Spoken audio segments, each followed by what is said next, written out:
బృందాలకు అడుగడుగున అవాంతరాలు ఎదురవుతున్నాయి. టన్నెల్ పైకప్పు కూలిన ప్రమాద స్థలం చాలా దూరంలో ఉండడంతో మట్టి దిబ్బలు, బురద తొలగింపు ప్రక్రియ ఇంకా ప్రారంభం కావడం లేదు.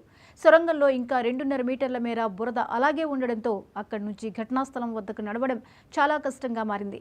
పైగా ఆదివారంతో పోల్చితే ఓటనీరు మరింత పెరిగింది.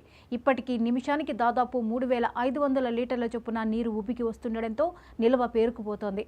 13 కిలోమీటర్ల లోపల నుంచి దాదాపు 5 దశలుగా డీవాటరింగ్ ప్రక్రియ కొనసాగిస్తున్నారు.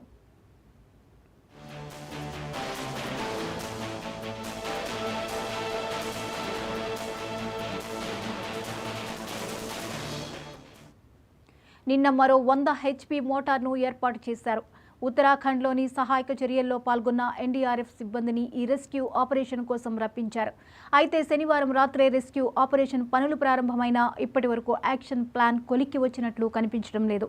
లోపల ఉన్న పరిస్థితులపై పూర్తి అవగాహన రాకుండా చర్యలు చేపడితే మళ్లీ టన్నెల్ కూలిపోయే ప్రమాదం ఉందని ఎన్డీఆర్ఎఫ్ బలగాలు భావిస్తున్నాయి. ఈ నేపథ్యంలో ముందుగానే పక్కాగా ప్రణాళికలు చేసుకుని సహాయక చర్యల్లో వేగం పెంచే యోచనలో ఉన్నాయి.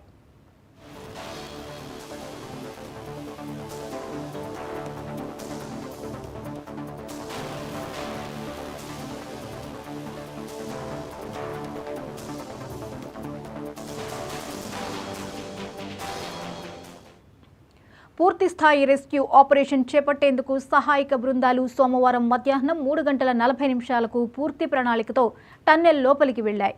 ఉదయం కొంతమంది, మధ్యాహ్నం మరికొంతమంది చొప్పున దాదాపు 35 మంది కార్మికులు లోపల గ్యాస్ కట్టర్లతో ఐరన్ షీట్లు, పైపులు, చువ్వలను తొలగిస్తున్నారు. సాయంత్రం 4:30 ప్రత్యేకంగా తయారు చేసిన వ్యాగన్ ట్రాలీలో ప్రొక్లైన్ను లోపలికి పంపించారు.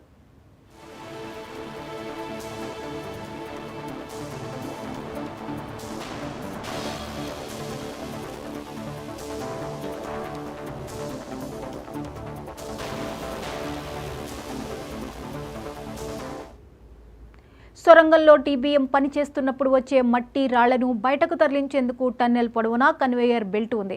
అయితే 2 సార్లు సొరంగంలో మట్టి దిబ్బలు కూలడంతో 2 కిలోమీటర్ల మేర కన్వేయర్ బెల్ట్ పూర్తిగా దెబ్బతింది. అయినా ప్రస్తుతం అక్కడ పేరుకుపోయిన మట్టి, రాళ్లు, బురద, ఇనుప చువ్వలు, ఐరన్ షీట్లు, పైపులను బయటకు తరలించడానికి ఉన్న ఏకైక మార్గం కన్వేయర్ బెల్ట్ మాత్రమే. ట్రైన్ కూడా 12 కిలోమీటర్ల వద్దకే వెళుతోంది.